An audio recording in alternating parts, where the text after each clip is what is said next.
আসসালামু আলাইকুম শেখ। ওয়ালাইকুম আসসালাম রহমতুল্লাহ। আজকে স্বাধীনতায় অনেক মুসলিমকে দেখছি তারা ভারত মাতা কি জয় বলছেন, এটা কি বলা যাবে? ভারত মাতা কি জয় এ কথা বললে তাদের উদ্দেশ্য কি? যদি উদ্দেশ্য থাকে দেবদেবী, যে ভারত একটা দেবী বা দেবতা আর তার জয়, তাহলে জায়েজ না এটি।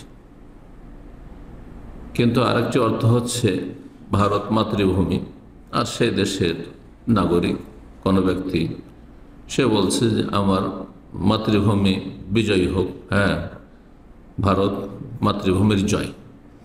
যদি এই অর্থে বলে থাকি, এই নিয়তে, তাহলে শরীয়তে বলা যেতে পারে।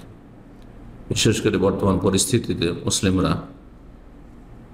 দুর্বল, অনেক সময় নির্যাতিত, সুতরাং হেকমা তাতেই রয়েছে যে যতটা ইসলামে ছাড় আছে ততটা তারা গ্রহণ করবে। এই ক্ষেত্রে মনে রাখবেন একটি কায়দা, নীতিমালা, যে কোনো একটি অলঙ্কারপূর্ণ ভাষার যদি একাধিক অর্থ থাকে, কোনো অর্থে জায়েজ নয়, কোনো অর্থে জায়েজ। এই ক্ষেত্রে সেই ব্যক্তি যদি নিয়ত করে যে আমি এই অর্থ বলেছি, যে অর্থটি জায়েজ বৈধ, তাহলে জায়েজ তার জন্য।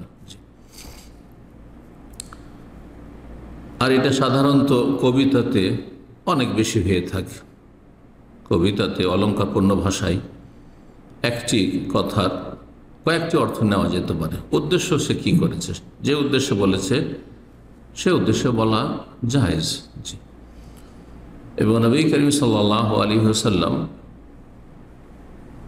কাফের বিজাতি যারা কবি ছিল তাদের কবিতার আবৃত্তি করেছেন। যেমন লাবিদ জাহিলি যুগের মুশরিক কবি ছিল, প্রখ্যাত কবি, আরব দেশের। মহল্লাকায় তার কাসিদা বা মহল্লাকা রয়েছে। তো তাতে রয়েছে আলা কুল্লু শাইইন মা খালাল্লাহ বাতিলু, মনে রেখো যে আল্লাহ ছাড়া যা কিছু পৃথিবীতে আছে সব কিছু হচ্ছে বাতিল, মানে ধ্বংসশীল, শেষ হয়ে যাবে, এতটুকু বলেছেন। কিন্তু দ্বিতীয় লাইনে একটু আপত্তি করল, নাইমিল্লা মহালাতা জাইলু, দ্বিতীয় লাইনটি বলেননি তিনি। প্রত্যেক নিয়ামত নিঃসন্দেহে একদিন শেষ হয়ে যাবে। প্রত্যেক নিয়ামত শেষ হবে না, জান্নাতের নিয়ামত শেষ হবে না, যার ফলে নবী সাল্লাল্লাহু আলাইহি ওয়াসাল্লাম সেটুকু বলেননি।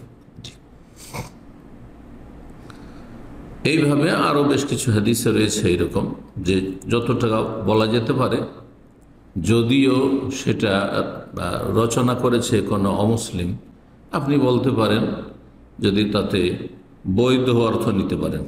আল্লাহ তাআলা আলাম।